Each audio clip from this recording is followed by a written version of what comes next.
The sky was a soft shade of twilight as Nora climbed the wooden steps to the old lighthouse. She could feel the sea breeze tangling her hair.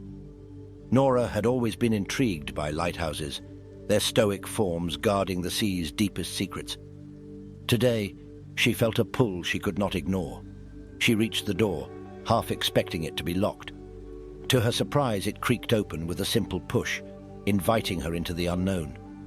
Inside, the air was thick with the scent of old wood and salt.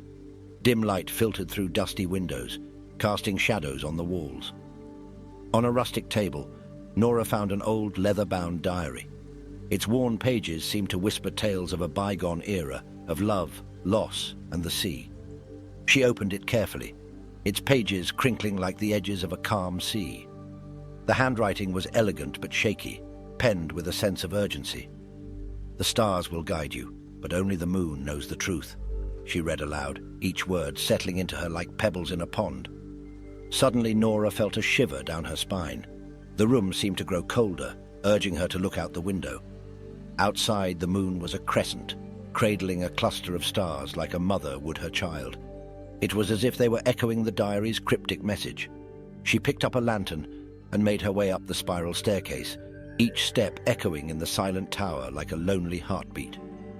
At the top, she found an antique telescope. Nora peered through its lens, her eyes meeting constellations that seemed to wink back at her.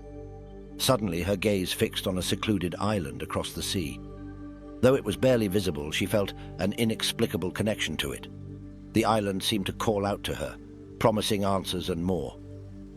Nora decided then that she would visit it, guided by the moon and stars. She descended the staircase, her hand lightly brushing the stone wall, which felt as though it contained centuries of stories within its gritty surface. Before leaving, she took a moment to pen her own entry in the lighthouse keeper's diary, promising to return. Her boat was old but sturdy, much like the lighthouse itself. As she sailed toward the island, her heart danced to the rhythm of the waves. The crescent moon seemed to follow her, its light carving a path on the dark waters. Nora felt a sense of serenity envelop her. The island loomed closer, its silhouette tinged with the ethereal glow of moonlight. Nora's pulse quickened as she stepped onto the sandy shore. A forest of ancient trees welcomed her, their leaves whispering secrets that only the moon had heard. Amidst the forest, Nora discovered a clearing.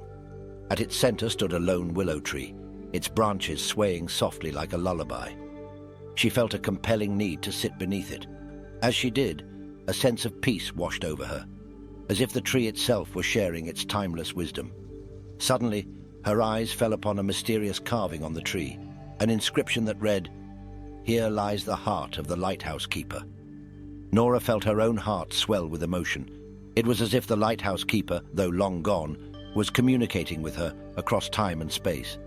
She looked up to see the crescent moon now directly overhead, casting its celestial glow upon the tree and the inscription. Taking a deep breath, Nora felt as if the moon, the island, and the lighthouse had all conspired to lead her to this transcendent moment. Finally, it was time to leave.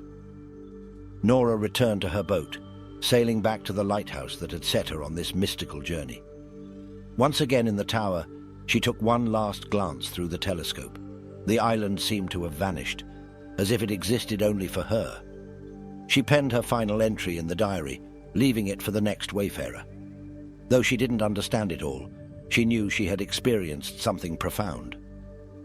As she left the lighthouse, Nora looked back one last time.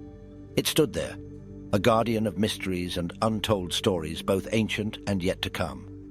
As she walked away, Nora knew that the lighthouse, the island, and the moon would forever be a part of her, etched into the very fabric of her soul.